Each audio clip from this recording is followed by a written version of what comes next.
Sir,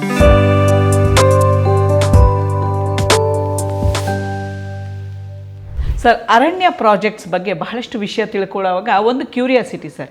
ಈಗ ನಾವು ಎಲ್ಲ ಕಡೆ ರೆಗ್ಯುಲರ್ ಆಗಿ ಸೈಟ್ ತೊಗೊಳ್ತೀವಿ, ಏನೋ ಒಂದು ಮನೆ ಕಟ್ಕೊಳ್ತೀವಿ, ನಮ್ಮ ಖುಷಿಗಿರ್ತೀವಿ.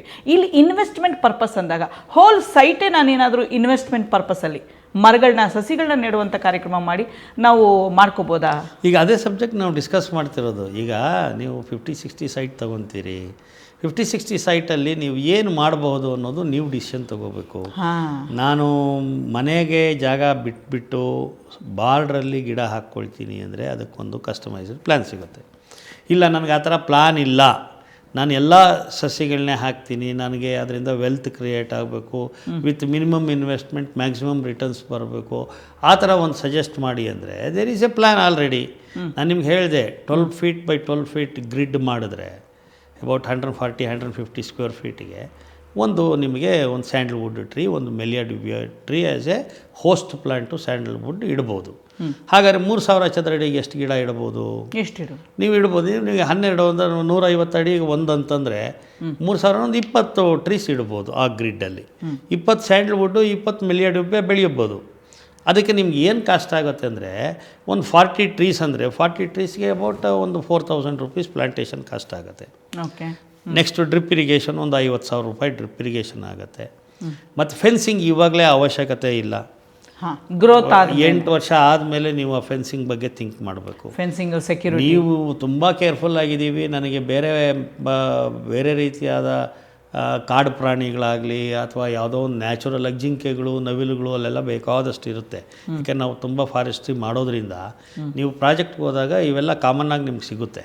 ಸೊ ಅವೆಲ್ಲ ನಮ್ಗೆ ಬಂದು ಡಿಸ್ಟರ್ಬ್ ಆಗಬಾರ್ದು, ಹಾಗೆ ಹೀಗೆ ಅಂತ ನೀವು ಏನಾದ್ರು ಪ್ಲ್ಯಾನ್ ಮಾಡಿದ್ರೆ ಒಂದು ಫೆನ್ಸಿಂಗ್ ಮಾಡ್ಕೋಬೋದು. ಬಾಬ್ಡ್ ವೈರ್ ಫೆನ್ಸಿಂಗ್ ಒಂದು 8 ಫೀಟ್ to 10 ಫೀಟ್ ಹೈಟಿಗೆ ಮಾಡ್ಕೋಬೋದು. ಆವಾಗ ಅದಕ್ಕೊಂದಷ್ಟು ಖರ್ಚಾಗುತ್ತೆ. ಅರ್ಥ ಆಯ್ತಲ್ವಾ? ಒಂದು ಪ್ರಾಬಬ್ಲಿ ರಫ್ಲಿ ಅರೌಂಡ್ 1 lakh ಆಗ್ಬೋದು. ಆಮೇಲೆ ನೀವು ಅದಕ್ಕೆಲ್ಲ ನಾವು ಸೆಕ್ಯೂರಿಟಿ ಇಡಬೇಕು, ಅದಕ್ಕೆ ಇಂಟೆನ್ಸಿವ್ಲಿ ಕಲ್ಟಿವೇಷನ್ ಮಾಡಬೇಕು. ನೀವೇ ಮಾಡ್ಕೊಳ್ತೀನಿ ಅಂತಂದರೆ ಒಂದು ಲೇಬರ್ನ ಇಟ್ಕೊಂಡು ನೀವು ಮಾಡ್ಕೋಬೋದು. ಇಲ್ಲ, ನಮಗೆ AMC ಕೊಟ್ಟರೆ ಒಂದು ವರ್ಷಕ್ಕೆ ಇಷ್ಟು ಅಂತ AMC ಫಿಕ್ಸ್ ಮಾಡಿರ್ತೀವಿ. ಒಂದು 15,000 to 20,000 ರೂಪೀಸ್ ಒಂದು ವರ್ಷಕ್ಕೆ ಬರುತ್ತೆ. ಅದು ಕೊಟ್ಟರೆ ಆ ಗಾಡಿ ಡಿಸೈಡಿಂಗ್ ಅಂತೀವಿ, ಎಲ್ಲ ಡಿಸೈಡಿಂಗ್ ಮಾಡಿ ಸ್ಯಾಂಡಲ್ವುಡ್ ಟ್ರೀಸ್ನೆಲ್ಲ ಥಿನ್ನಿಂಗ್ ಮಾಡಿ, ಮೆಲಿಯಾಡಿಬಿಯಾ ಟ್ರೀಸ್ ಕೂಡ ಬುಷಿಯಾಗಿ ಬೆಳಿಬಾರ್ದು. ಅದಕ್ಕೆ ಸ್ಯಾಂಡಲ್ವುಡ್ಗೆ ಏನು ಬೇಕು, ರೂಟ್ ಸಿಸ್ಟಮಿಂದ ಫುಡ್ಡು ನ್ಯೂಟ್ರಿಷನ್ ತಗೊಳುತ್ತೆ ಹೋಸ್ಟ್ ಪ್ಲ್ಯಾಂಟಿಂದ. ಆದರೆ ಅದಕ್ಕೆ ಸನ್ಶೈನ್ ಬೇಕು. ಗೊತ್ತಾಯ್ತಾ? ಸನ್ಶೈನ್ ಬೇಕು ಅಂದರೆ ಈ ಪಕ್ಕದಲ್ಲಿ ಮೆಲಿಯಾಡಿಬಿಯಾ ಅಂತ ಏನು ಬೆಳೆಸ್ತೀವಿ ಆ್ಯಸ್ ಎ ಹೋಸ್ಟ್ ಪ್ಲ್ಯಾಂಟ್, ಆ ಹೋಸ್ಟ್ ಪ್ಲ್ಯಾಂಟು ಬುಷಿಯಾಗಿ ಬೆಳೆದ್ಬಿಟ್ರೆ ನೆರಳು ಬಂದುಬಿಡುತ್ತೆ.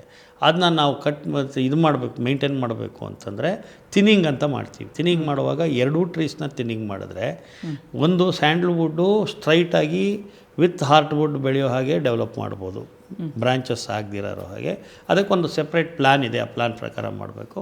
ಮೆಲಿಯಾಡಿಬಿಯಾಗೂ ನಾವು ಅದೇ ಥರ ಥಿನ್ನಿಂಗ್ ಮಾಡಿ ಮೇಂಟೈನ್ ಮಾಡಿದ್ರೆ, ಕೇರ್ ತೊಗೊಂಡ್ರೆ ಸೈಂಟಿಫಿಕ್ಕಾಗಿ ಅದು ಏನಾಗುತ್ತೆ, ಒಂದು ಪರ್ಟಿಕ್ಯುಲರ್ ಪೀರಿಯಡಲ್ಲಿ ಮ್ಯಾನೇಜ್ಡ್ ಫಾರ್ಮ್ ಪ್ಲಾಟ್ ಅನ್ನೋ ಕಾನ್ಸೆಪ್ಟಲ್ಲಿ it will grow into a big tree.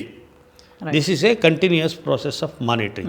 ಇದಕ್ಕೆ ಒಂದು AMCಯಲ್ಲಿದ್ದರೆ ಒಂದು ವಿಡಿಯೋ ಮಾಡ್ತೀವಿ, ಫೋಟೋಗ್ರಾಫ್ಸ್ ಕಳಿಸ್ತೀವಿ, ಇದೊಂದು ಡಾಕ್ಯುಮೆಂಟ್ರಿ ಎವಿಡೆನ್ಸ್ ಕ್ರಿಯೇಟ್ ಮಾಡಿ ಇಟ್ಟಿರ್ತೀವಿ. ನೀವು ಯಾವಾಗಾದ್ರೂ ಆವಾಗ ಹೋಗಿ ನೀವು ನೋಡ್ಕೊಂಡು ಬರಬೇಕು.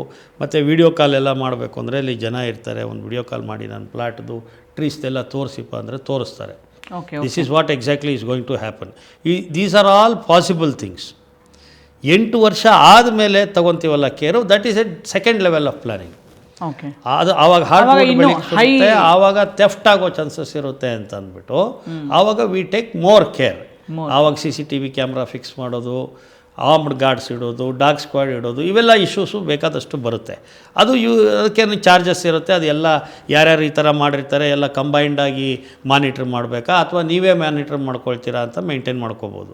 ಈಗ ಫಾರ್ ಎಕ್ಸಾಂಪಲ್ ಕೆಲವರು ಇರ್ತಾರೆ, ಸರ್ ನಾವು ಮೇಂಟೈನ್ ಮಾಡ್ಕೊಳ್ತೀವಿ, that's N optional thing, we don't have any issue with that. ಅರ್ಥ ಆಯ್ತಲ್ವ? ನಾವು ಜೊತೆಗೆ ಮಾಡೋಣ ಅಂತ ಏಜೆನ್ಸಿ ಮೂಲಕ ನೀವು AMCಗೆ ಬಂದರೆ ಆಗ there will be a common program and the cost also will get shared. ಅರ್ಥ ಆಯ್ತಲ್ವಾ?